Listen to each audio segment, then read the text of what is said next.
रूस के साथ लुक्का छुपी खेल रहा है यूक्रेन। यूक्रेन का जोखिम और निडर भरा फैसला तो रूस को सबक सिखाने के लिए ठीक था, लेकिन अगर अब भी वो पीछे नहीं हटा तो दोस्तों परमाणु जंग होने के पूरे आसार दिख जाएंगे।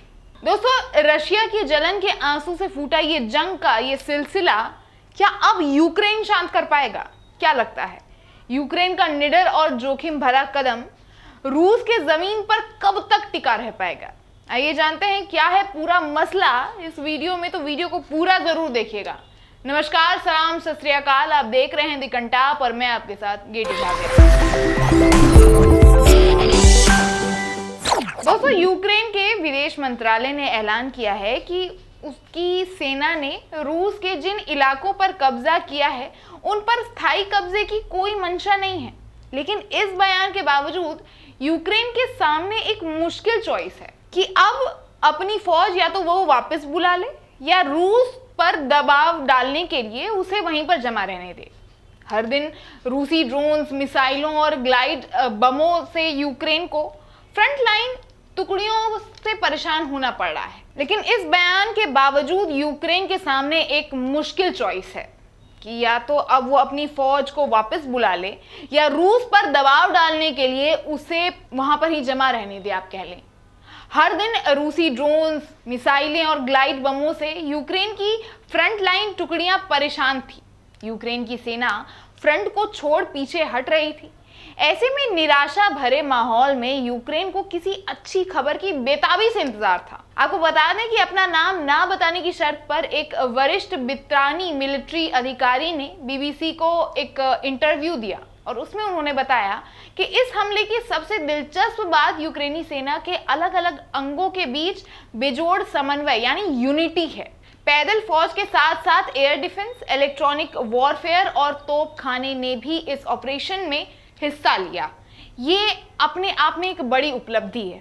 दोस्तों, रूस जैसा इतना बड़ा देश यूक्रेन ने इतना बड़ा नुकसान करवाया, यही बड़ी बात है। कह लीजिए इतने बड़े देश में 30 किलोमीटर अंदर घुसना भी बहुत बड़ी बात है यूक्रेन के लिए। लेकिन यूक्रेन अगर अब भी रूस के जमीन पे कब्जा करता है तो क्या पता कि रूस अपने तीसरे आंख को एक बार फिर खोलने से जंग के सारे आसार बना दे। और उससे भी ज्यादा महत्वपूर्ण बात यह है कि यूक्रेन जो करना चाहता था वो कर चुका है। इस बात से इत्तेफाक रखने वालों का भी मत है कि यूक्रेन जंग के पुतिन के घर तक ले जाना चाहता था ताकि उसके लोगों को भी लड़ाई का दर्द झेलना पड़े। साथ ही हाल के दौर में डोनबास में मिली शिकस्त के बाद यूक्रेन ये दिखाना चाहता था कि अब भी सफल हमले कर सकता है। इस कदम से यूक्रेन ने दिखा दिया कि वो हथियारों की मदद से, कई अच्छे हथियारों की मदद से एक सफल मॉडर्न वॉर को अंजाम दे सकता है। जानकारी कहती है कि अब यूक्रेन को रूसी इलाकों से इज्जत के साथ आना चाहिए, जिससे पहले रूस अपनी पूरी ताकत झोंक कर चढ़ाई करने आए, यूक्रेनी सैनिक को मार दे या कैद कर ले, उससे पहले उसे वापस आ जाना चाहिए।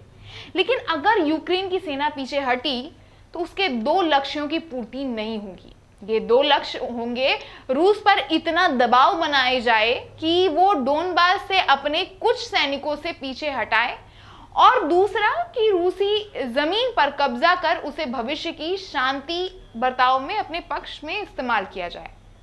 बहरहाल, आपको क्या लगता है दोस्तों, क्या यूक्रेन अपने सैनिकों को वापस बुलाएगा या ये एक परमाणु जंग में तब्दील हो जाएगा? अपनी राय हमें इस मुद्दे पे कमेंट बॉक्स में जरूर बताइएगा। बाकी द कंटाप पे ऐसी ही खबरों को देखने के लिए आपको द कंटाप को सब्सक्राइब करना पड़ेगा, तो फौरन सब्सक्राइब करें और साथ ही में बगल में बेल आइकन भी होगा, उसको प्रेस भी कर दें ताकि आपको इन खबरों का नोटिफिकेशन तुरंत मिल जाए।